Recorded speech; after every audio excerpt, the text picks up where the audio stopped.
Okay, here we have another type of 8-track, which is pretty common.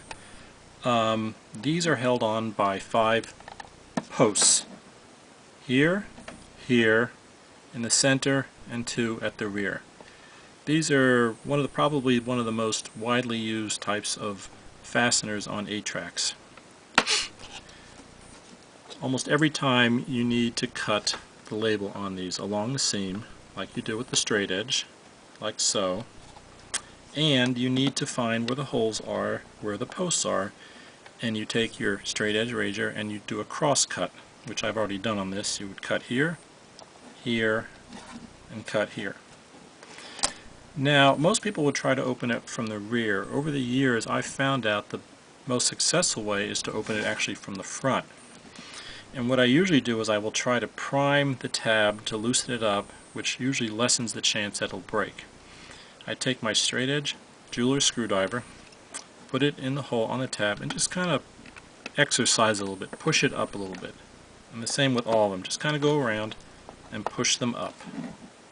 Kind of loosens them up so they're a little less prone to be rigid. Then what you do is you take the screwdriver, push up on the tab, put your thumb on the upper half, which is actually upside down now, and your index finger on the lower half, and kind of push up like this. And you'll see, it pops right up. Okay, sometimes if it doesn't come up easily, what you need to do is you need to push it up until you get enough space under the front where the seams are. Put your blade screwdriver on here, and for some reason when you push on these or use the blade screwdriver towards the back side of the tab, they will actually dislodge and pop open. I guess my opinion is they were made to be that way so that they come apart. You do the same on the pinch roller. Now the pinch roller is sometimes a little more difficult to get the blade in there because you got the pinch roller there and you can end up breaking it. So what you may try to do is try to get the seam opened and try and pull it up either side like this, or put the screwdriver, if it's available, rest the lower half on the top of the pinch roller and the upper half on the upper side of the case. Again, take your screwdriver, push on the tab. This one seems to come up okay, and if you try and you push and it opens up, then that's good luck for you. If not, and it gets stuck, as some of them are, get it open to the extent where there's enough gap, put your blade screw in here and do another twist. So now you have the 2 halves of the tabs open.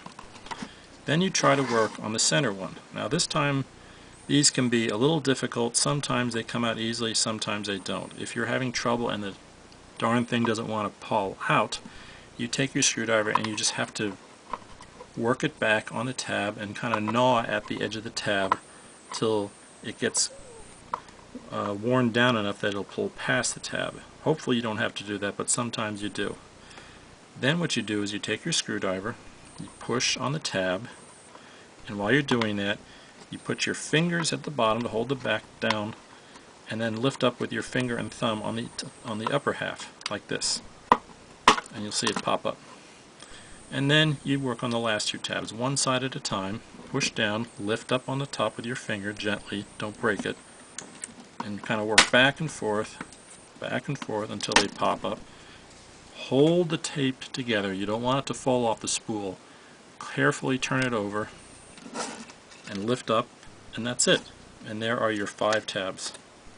And none of them have broken off. It's not guaranteed, but sometimes they will break, and then of course you just use super glue and a clamp to hold them together. And to put it back together, you just simply put it down, line it up, and push down and snap it into place. And that's it.